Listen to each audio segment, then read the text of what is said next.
আসসালামু আলাইকুম। তুষার ডিজিটাল হাবে আপনাদের সবাইকে অভিনন্দন। আশা করি সবাই ভালো আছেন। আজকের ভিডিওতে আমরা দেখব কিভাবে পোর্টফোলিও ওয়েবসাইটের মধ্যে ছবি অ্যাড করতে হয়। এর জন্য আমরা প্রথমে গুগল ক্রোমে যাব, সার্চ বার গিয়ে আমাদের ওয়েবসাইটের ডোমেনটা লিখব।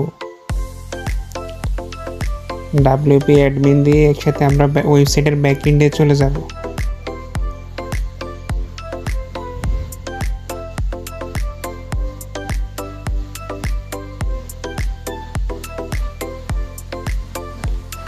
তারপর আমরা মাই ব্লগ অর্থাৎ আমাদের ওয়েবসাইটে যাব।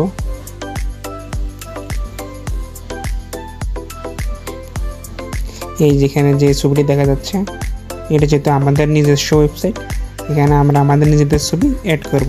আর আমি আগেই বলেছি, যখন ওয়েবসাইটের বডি সেকশনকে কাস্টমাইজ করতে হলে অবশ্যই এডিট উইথ এলিমেন্টারে ক্লিক করতে হবে। আমরা এখানে ক্লিক করব। ভিতরে প্রবেশ করার পরে আমরা যেই জায়গায় ছবিটা থাকে ওই জায়গায় মাউসের রাইট বাটনে ক্লিক করব।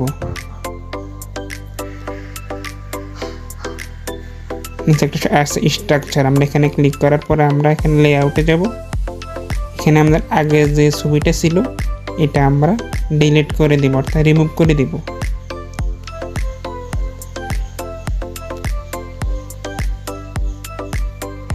তারপরে আমরা যে নতুন ছবিটা অ্যাড করতে চাই তা আপলোড দিব। এখানে আমরা এখানে সিলেক্ট ফাইলে গিয়ে এটা আপলোড দিব।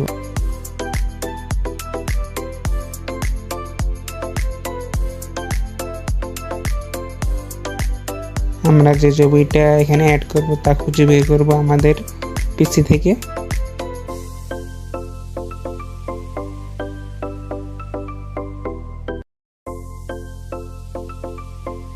এই যে আমরা এই ছবিটা আপলোড দিব, আমরা তা সিলেক্ট করলাম।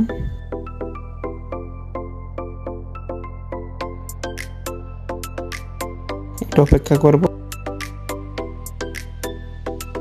সম্পূর্ণভাবে লোড হয়ে গেলে আমরা তারপরে সিলেক্টে, এই যে বাম ডাইন পাশে কর্নারে সিলেক্টে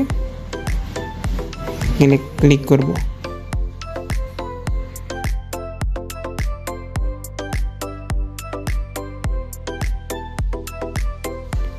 আমাদের ছবিটি কিন্তু এখানে চলে এসেছে। এখন চাইলে আমরা এটাকে পাবলিশ করে দিতে পারি।